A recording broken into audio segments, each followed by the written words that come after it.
السلام علیکم ناظرین، آج کی اس ویڈیو میں ہم آپ کو پاکستان میں موجود ایک وادی ناران کے بارے میں بتائیں گے۔ اس سے پہلے کہ ہم اس خوبصورت وادی کے بارے میں بتائیں، آپ سے درخواست کرتے چلیں کہ یوٹیوب کے اس منفرد چینل دلکش ٹی وی کو سبسکرائب کرتے ہوئے ساتھ موجود گھنٹی کے بٹن کو بھی دبا دیں تاکہ ہر نئی آنے والی ویڈیو کی نوٹیفیکیشن آپ تک باقاعدگی کے ساتھ پہنچتی رہے۔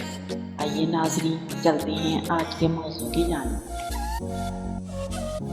پاکستان کے قدرتی حسن کے شاہکار اور بہت متنوع سیاحتی مقامات دنیا بھر میں مشہور ہیں۔ ملک کا شمالی حصہ خاص طور پر پاکستانی اور غیر ملکی سیاحوں کی پسندیدہ منزل ہے۔ صوبہ خیبر پختونخوا کے شمالی اور مشرقی حصوں کے قدرتی نظارے اپنی جگہ بہت دلکش ہیں۔ بالا کوٹ سے ناران تک کے سارے راستے دریائے کنہار سڑک کے ساتھ ساتھ ہی بہتا چلا جاتا ہے۔ ارد گرد کے حسین جنگلات اور پہاڑ انتہائی دلکش نظارے پیش کرتے ہیں۔ یہ وادی 155 کلومیٹر تک پھیلی ہے۔ ناران براستہ کشمیر جنت نظیر ناران جاتے ہوئے پاکستان کے زیر انتظام کشمیر کے چند بہت ہی حسین وادیوں میں سے گزر ہوتا ہے۔ یہ راستہ ایبٹ آباد والے راستے کے مقابلے میں مختصر بھی ہے کہ کشمیر کو تو اس کی قدرتی خوبصورتی کی وجہ سے عرف عام میں زمین پر جنت بھی کہا جاتا ہے۔ ناران میں بولی جانے والی زبانیں پشتو، ہندکو اور اردو۔ ناران کی زیادہ تر مکین پشتو، اردو، ہندکو زبانیں بولتی ہیں۔ گھنے جنگلات اور سرسبز چراگاہوں سے بھرا ہوا یہ علاقہ انتہائی خوبصورت ہے۔ اسلام آباد سے تقریباً 7 گھنٹے کی مسافت پر ہے۔ ناران اور کاغان جاتے ہوئے سیاحوں کو بلند و بالا پہاڑوں، وادیوں اور قدرتی چشموں والے بے شمار ایسے لینڈسکیپ دیکھنے کو ملتے ہیں جن کی خوبصورتی دنگ کر دینے والی ہوتی ہے۔ ناران سے تقریباً 9 کلومیٹر کے فاصلے پر جھیل سیف الملوک بھی واقع ہے۔ راستہ انتہائی دشوار اور خطرناک ہے، جس پر مخصوص جیپوں کے فاصلے پر ایسے ہی جایا جائے تو بہتر ہے۔ 9 کلومیٹر کا یہ سفر تقریباً 1.5 سے 2 گھنٹے کا ہوتا ہے، جس کے بعد آپ جھیل سیف الملوک پہنچ جاتے ہیں۔ انجوائے کریں اور اس جھیل اور اس کے اطراف کی پہاڑیوں کے دلکش منظر میں ہو جائیں۔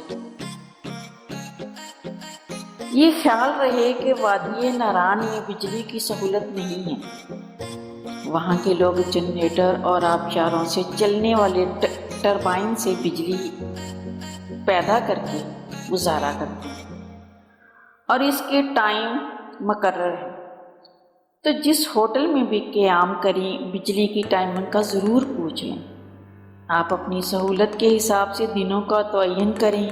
ناران میں ہوٹل کی بکنگ کے بعد ارد گرد کے مناظر اور وادیوں کی خوبصورتی میں کھو جائیں۔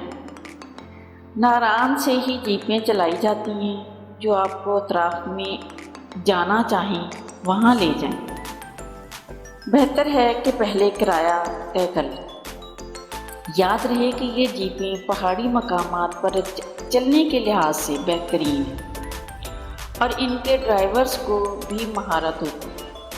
اپنی گاڑی کو ناران میں ہوٹل کے پارکنگ میں ہی چھوڑ دیں، یا اگر آگے ہلگت وغیرہ جانا ہو تو پھر اپنی گاڑی کا استعمال کریں۔ بالا کوٹ سے ناران 75 کلومیٹر کے فاصلے پر سے تقریباً 2 گھنٹے کے سفر کے بعد آپ ناران بازار میں واقع درجنوں ہوٹلوں میں سے کسی ایک کا انتخاب کریں۔ جلد بازی بالکل مظاہرہ نہ کریں۔ ہوٹل کی سہولتوں کے بارے میں مکمل آگاہی کے بعد قیام کریں۔ عام طور پر اپریل سے ستمبر تک کا موسم گرمی کے ستائے ہوئے لوگوں کے لیے بہترین قرار دیا جاتا ہے۔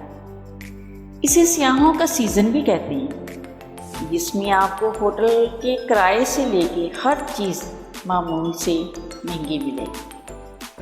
ناران کے ساتھ ساتھ دریائے کنہار بہتا ہے اور ناران میں 5 ماہ نومبر سے لے کے مارچ تک برف باری ہوتی رہتی ہے۔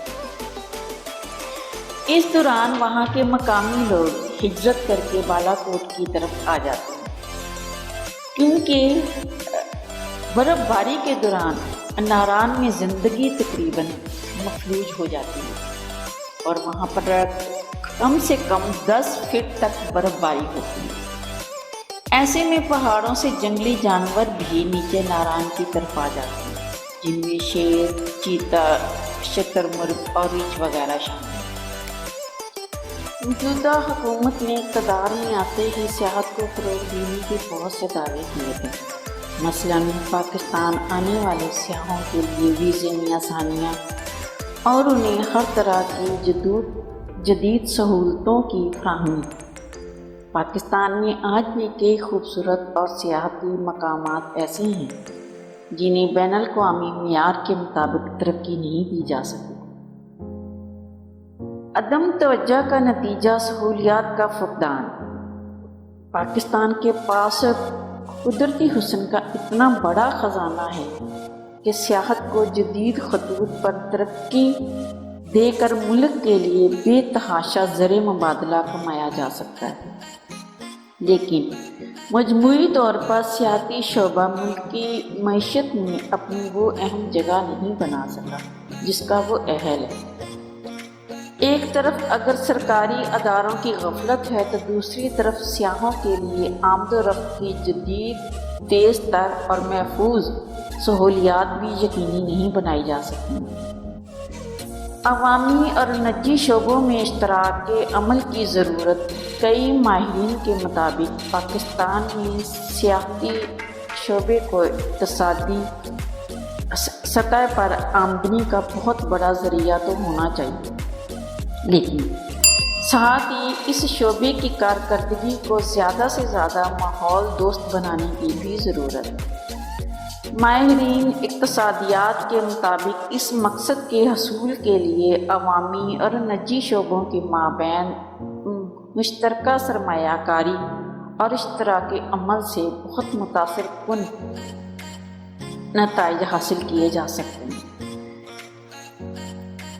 پیارے ناظرین، امید ہے آپ سب کو یہ خوبصورت ویڈیو ضرور پسند آئے گی۔ پسند آنے کی صورت میں اسے لائک کیجیے، فیس بک، واٹس ایپ اور اپنے دیگر سیاحت کے شوقین دوستوں کے ساتھ شیئر کرتے ہوئے ہماری حوصلہ افزائی بھی کیجیے، اور کمنٹ باکس میں اپنی قیمتی تجاویز سے ضرور آگاہ رکھیے گا۔ آج کی ویڈیو میں بس اتنا ہی۔ اللہ نگہبان۔